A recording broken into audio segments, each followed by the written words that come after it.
तो hey guys, welcome back to my channel again. तो पिछली वीडियोस में हमने देखा था कि हम काली लिनक्स ऑपरेटिंग सिस्टम कैसे इंस्टॉल कर सकते हैं। हमने विंडोज़ पे भी Kali Linux operating system install की थी और हमने मैक ओएस पे भी Kali Linux operating system install की थी।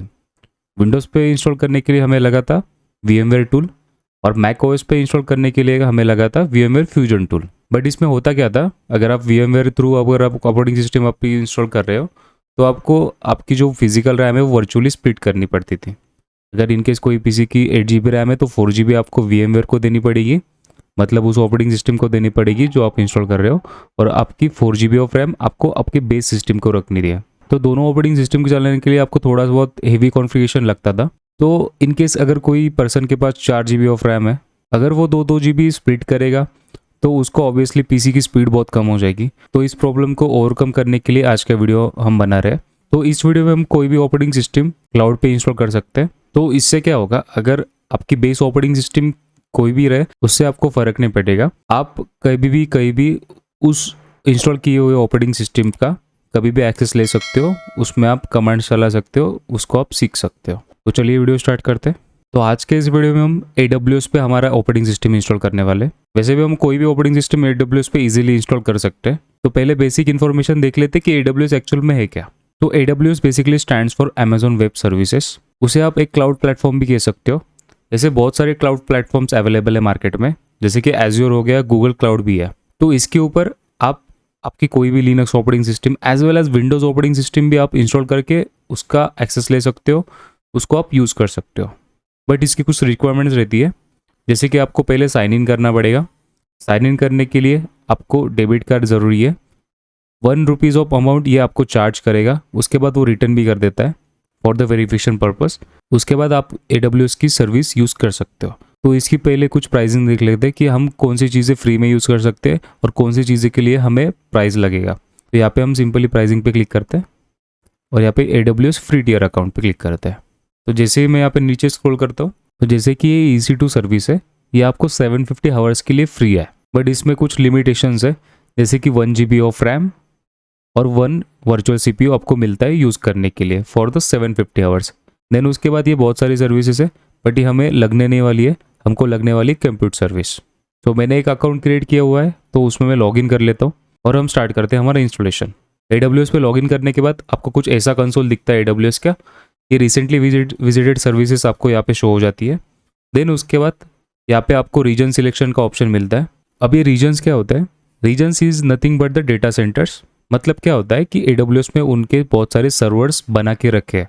जैसे कि यहाँ पे एशिया पैसिफिक मुंबई आपको दिख रहा होगा, तो ये स्पेसिफाई कर रहा है कि मुंबई नाम की सिटी में इनका एक डेटा सेंटर है जिसका नाम इन्होंने रखा है AP South 1। ऐसे ही आपको हैदराबाद का भी मिल जाएगा। इंडिया में इनके 2 डेटा सेंटर्स है, एक मुंबई का है, एक और एक हैदराबाद का है। तो यहाँ पे आप देख सकते हो एक हैदराबाद का है, बट ये इनेबल नहीं है, ये आपको इनेबल करना पड़ता है। तो फिलहाल तो हम मुंबई सिलेक्ट करके आगे बढ़ते हैं। देन उसके बाद आपको एक चीज़ याद रखनी है कि आप जो भी सर्विसेज स्टार्ट कर रहे हो वो उस पर्टिकुलर रीजन के अंदर रहेगा। ये ऐसा मान के चलो कि हम मुंबई के एक्चुअल डेटा सेंटर में काम कर रहे हैं, जो कि रियल में होता है। अगर आप यहाँ पे अगर रीजन अलग सिलेक्ट करते हो, जैसे कि सिंगापुर करते हो, तो हम एक्चुअल में सिंगापुर के सर्वर पे काम कर रहे होगे। तो सिंपली आपको सिर्फ याद रखना है कि आपने कौन से रीजन पे कौन सी सर्विस स्टार्ट की है। आप गलती से भूल भी जाते हो तो यहाँ पे आपको ग्लोबल व्यू भी मिलता है, तो इससे पता चलता है कि कौन सी सर्विसेज स्टार्ट है। तो सिंपली अगर आपको यहाँ पे EC2 नहीं दिख रहा होगा तो आप यहाँ पे EC2 सर्च भी कर सकते हो। तो EC2 basically stands for elastic compute. तो यहाँ पे सिंपली मैं क्लिक कर देता हूँ। EC2 पे क्लिक करने के बाद ऐसा कुछ कंसोल आपको EC2 का दिखता है और यहाँ पे आपको मिलता है लॉन्च इंस्टेंस का ऑप्शन। फिलहाल तो मेरे कोई भी इंस्टेंस रनिंग नहीं है, तो मैं यहाँ पे लॉन्च इंस्टेंस कर देता हूँ। देन उसके बाद आपको यहाँ पे आपका इंस्टेंस का नाम पूछ रहा है, तो जैसे कि यहाँ पे मैं दे देता हूँ Ubuntu। देन उसके बाद यहाँ पे आपको इमेज का ऑप्शन मिलता है, जो कि Amazon machine image is nothing but operating system, जिसको Amazon ने उसका नाम दिया कि Amazon मशीन इमेजेस। ओके, तो यहाँ पे आपको बहुत सारी ऑपरेटिंग सिस्टम मिल जाती है, Ubuntu भी आपको मिल जाती है यहाँ पे। तो सिंपली क्लिक करने के बाद यहाँ पे बाय डिफॉल्ट उसका लेटेस्ट वर्जन सिलेक्ट हो गया है। और एक चीज़ आपको ध्यान रखनी है कि ये फ्री टियर एलिजिबल है या नहीं, जैसे कि यहाँ पे लिख के आ रहा है फ्री टियर एलिजिबल। देन उसके बाद यहाँ पे ब्राउज मोर AMIs पे अगर क्लिक करते हो तो यहाँ पे आपको बहुत सारी ऑपरेटिंग सिस्टम मिल जाएगी, जैसे कि मैं यहाँ पे क्लिक करता हूँ। देन उसके बाद AWS मार्केट प्लेस में क्लिक करता हूँ, तो यहाँ पे आप ऑपरेटिंग सिस्टम देख सकते हो कि 8841 ऑपरेटिंग सिस्टम अवेलेबल है। तो इसमें आपको काली लिनक्स भी मिल जाएगी। तो ये रही काली लिनक्स। अगर आप इस पर क्लिक करके देखोगे तो इसके कुछ चार्जेस है जो कि अपने को पर आवर पेड करने रहते हैं। तो फिलहाल तो हम इसे सिलेक्ट नहीं करते। अगर आपको काली लिनक्स ही सिलेक्ट करनी है तो आप कर सकते हो। इसका जो बिल जनरेट होता है वो भी हम वे ऑफ कर सकते हैं, वो वीडियो के एंड में बताऊंगा आपको। तो सिंपली मैं यहाँ पे डिसलेक्ट कर देता हूँ पहले, देन उसके बाद थोड़ा ऊपर आके यहाँ पे कैंसिल पे क्लिक कर देता हूँ।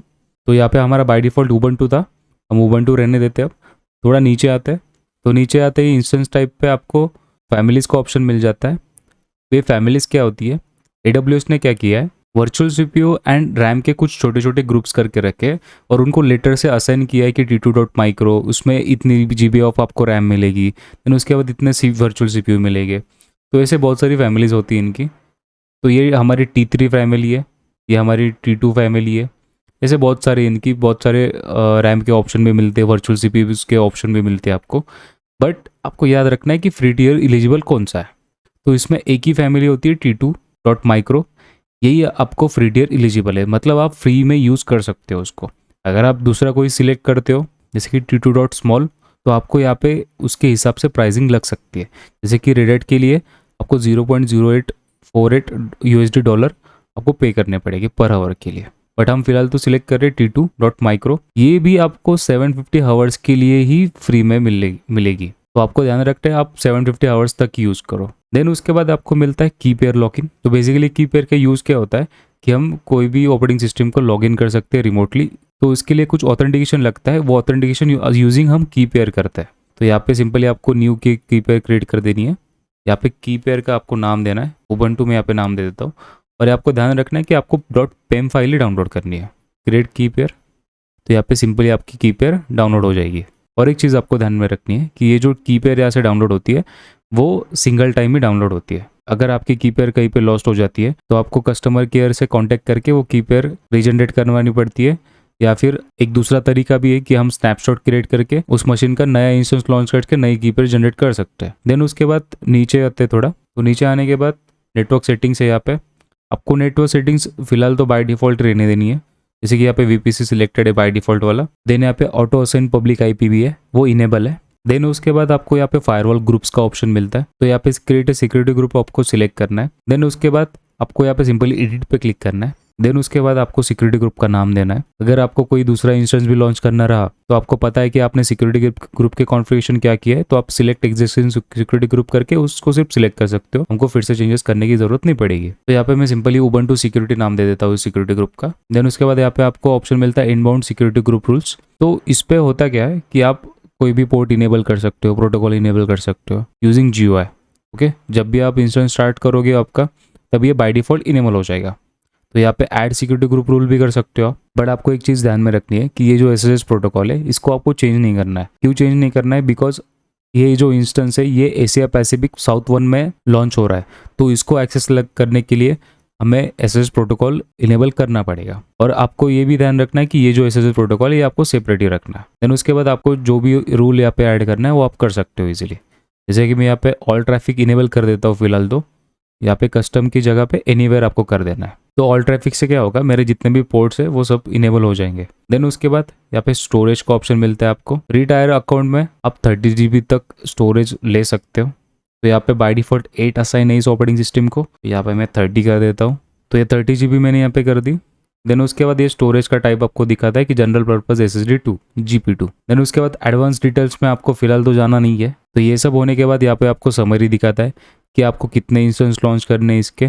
देन उसके बाद यहाँ पे आपने इमेज कौन सी सिलेक्ट की है, उसके बाद फैमिली, देन उसके बाद सिक्योरिटी ग्रुप, और यहाँ पे आपका स्टोरेज। तो यहाँ पे आपको 1 ही कर देना है कि हम एक ही इंस्टेंस लॉन्च करना चाहते हैं, और यहाँ पे आपको लॉन्च पे क्लिक कर देना है। तो यहाँ पे सिंपली सक्सेस आ गया, हम लॉन्च लॉक दे सकते हैं।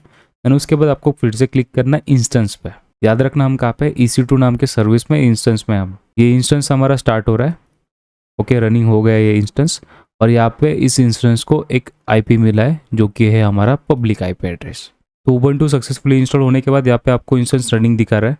तो एक चीज़ आपको ध्यान में रखनी है, आपका जब भी काम खत्म हो जाएगा इस इंस्टेंस पे, तो इस इंस्टेंस को आपको स्टॉप कर देना है।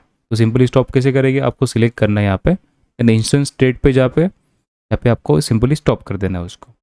अगर आपको रिबूट करना है रिबूट भी कर सकते हो, स्टॉप होगा तो अगर आप स्टार्ट भी कर सकते हो। देन उसके बाद आप टर्मिनेट भी कर सकते हो। टर्मिनेट करने से ये इंस्टेंस आपका डिलीट हो जाएगा, इसमें आपका जो कोई भी डेटा होगा वो भी आपका डिलीट हो जाएगा। अब ये इंस्टेंस तो लॉन्च हो गया, तो इसको आपको कनेक्ट कैसे करना है वो हम देख लेते हैं। तो यहाँ पे सिंपली कनेक्ट का ऑप्शन है, बट याद रखना कि डायरेक्टली कनेक्ट हम 2 ही ऑपरेटिंग सिस्टम कर सकते हैं, एक होगा अमेजोन लिनक्स और दूसरा होगा उबंटू। इसके सिवा आपका डायरेक्ट कनेक्ट कौन सा भी ऑपरेटिंग सिस्टम नहीं होगा AWS पे। तो डायरेक्ट कनेक्शन भी बताता हूँ और उसके बाद हम मैनुअली कनेक्शन कैसे ले सकते हैं उसका वो भी बताता हूँ। तो यहाँ पे हम सिंपली कनेक्ट कर देते हैं। देन उसके बाद यहाँ पे EC2 इंस्टेंस कनेक्ट, उबंटू आपको बाय डिफ़ॉल्ट यूज़र नेम रहने देना है। देन उसके बाद कनेक्ट। तो सिंपली यहाँ पे हमारा इंस्टेंस कनेक्ट हो गया इजीली। तो जैसे कि आप यहाँ पे देख सकते हो कि हमें नॉर्मल यूज़र का एक्सेस मिला है, उसे हम रूट यूज़र में भी कन्वर्ट कर सकते हैं using sudo su command. Simply हमारे यहाँ पे रूट यूज़र आ गया। तो कई लोगों के मन में सवाल होगा कि यहाँ पे लिनक्स का GUI क्यों नहीं दिख रहा। तो AWS आपको GUI प्रोवाइड नहीं करता है लिनक्स इस ऑपरेटिंग सिस्टम के लिए। यहाँ पे आपको सिर्फ CLI ही मिलेगा। मोस्ट ऑफ द लिनक्स के काम CLI पे ही होते हैं, GUI most of the use नहीं करते लिनक्स ऑपरेटिंग सिस्टम में। अगर आप विंडोज सर्वर यूज़ करते हो, विंडोज सर्वर इंस्टॉल करते हो, तब आपको AWS GUI प्रोवाइड करता है। तो ये हो गया हमारा डायरेक्ट एक्सेस। अगर आप रेड ऑपरेटिंग सिस्टम यूज़ कर रहे हो या फिर रेड ऑपरेटिंग सिस्टम आप इंस्टॉल कर रहे हो, तो आप एक्सेस ऐसे डायरेक्टली नहीं ले सकते। तो उसके लिए आपको कैसा एक्सेस लेना पड़ेगा मैं आपको बताता हूँ। तो उसके लिए आपको डाउनलोड करना होगा एक पुट्टी नाम का सॉफ्टवेयर, जो कि मेरे पास ऑलरेडी डाउनलोडेड है। तो इसके ऊपर आपको क्लिक करना पड़ेगा। देन उसके बाद यहाँ पे आपको आपका होस्ट नेम देना पड़ेगा, या फिर आप डायरेक्टली यहाँ पे IP भी कॉपी पेस्ट कर सकते हो। तो ये मेरा पब्लिक IP एड्रेस है, यहाँ से मैं कर लेता हूँ कॉपी। देन उसके बाद यहाँ पे पेस्ट कर देता हूँ और फिलहाल तो मैं इस सेशन को एग्जिट कर देता हूँ। यहाँ से मैंने लॉग आउट किया, नई विंडो क्लोज कर दी। देख लेता हूँ मेरा इंस्टेंस रनिंग है या फिर नहीं।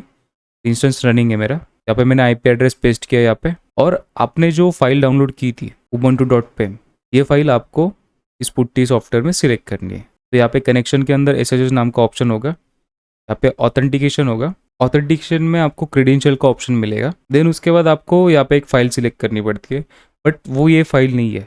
ये जो पेम फाइल होती है हम डायरेक्ट लॉगिन करने के लिए हम यूज़ करते हैं using Linux operating system, but हम यूज़ कर रहे हैं पुट्टी। तो इस फाइल को हमें पहले कन्वर्ट करना पड़ेगा। तो पुट्टी का ही एक सॉफ्टवेयर है पुट्टी जेन करके, उसे मैं ओपन कर लेता हूँ। देन उसके बाद वो ओपन करने के बाद आपको यहाँ पे प्राइवेट की आपकी लोड करनी पड़ेगी। ubuntu.pem में यहाँ पे सिलेक्ट करता हूँ।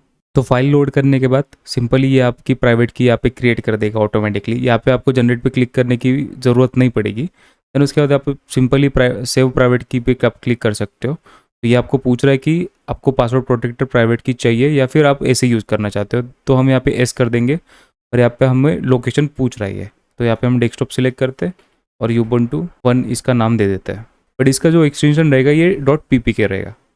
तो हमारी प्राइवेट की यहाँ पे जनरेट हो गई है। तो इस विंडो को हम क्लोज कर देते हैं और यहाँ पे आपको सिलेक्ट करनी है प्राइवेट की फॉर द ऑथेंटिकेशन। तो यहाँ पे सिंपली ब्राउज करके .ppk जो फाइल है ये हम सिलेक्ट कर लेते हैं। देन उसके बाद आ जाएंगे अगेन सेशन पे। देन उसके बाद ओपन, यहाँ पे एक्सेप्ट करेंगे। तो ये हमें यूज़र पूछ रहा है, हम सिंपली ubuntu डाल देते हैं यहाँ पे। तो हमारे ubuntu का एक्सेस यहाँ पे आ गया।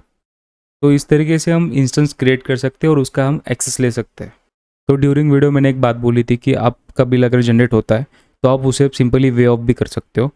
तो उस वे ऑफ के लिए सबसे पहले आपको एक बात ध्यान में रखनी है, आप जब भी साइन इन कर रहे हो AWS के अकाउंट में, तो आपको साइन इन के लिए आपका क्रेडिट कार्ड यूज़ नहीं करना है, आपको यूज़ करना है आपका डेबिट कार्ड। तो डेबिट कार्ड आप जब भी यूज़ करोगे तो यहाँ पे कितनी भी अमाउंट जनरेट होने दो, वो अमाउंट आपके बैंक अकाउंट में से वो कट नहीं कर सकता है। अगर आप क्रेडिट कार्ड यूज़ करते हो तो ये जो अमाउंट आपकी जनरेट होगी वो ऑटोमेटिकली विड्रॉ कर लेगा अमाउंट। तो आपको ध्यान में रखना है कि आपको वहाँ पे डेबिट कार्ड यूज़ करना है। देन उसके बाद इनकेस आपकी बहुत सारी अमाउंट जनरेट होती है तो AWS की तरफ से आपको 2-3 वार्निंग्स आती है, उसके बाद आपका अकाउंट ब्लॉक हो जाता है। अकाउंट ब्लॉक होता है तो आप सिंपली वही डेबिट कार्ड यूज़ करके, वही नंबर यूज़ करके, सिर्फ आपको मेल एड्रेस चेंज करना पड़ेगा और आप नया AWS का अकाउंट क्रिएट कर सकते हो ईजिली।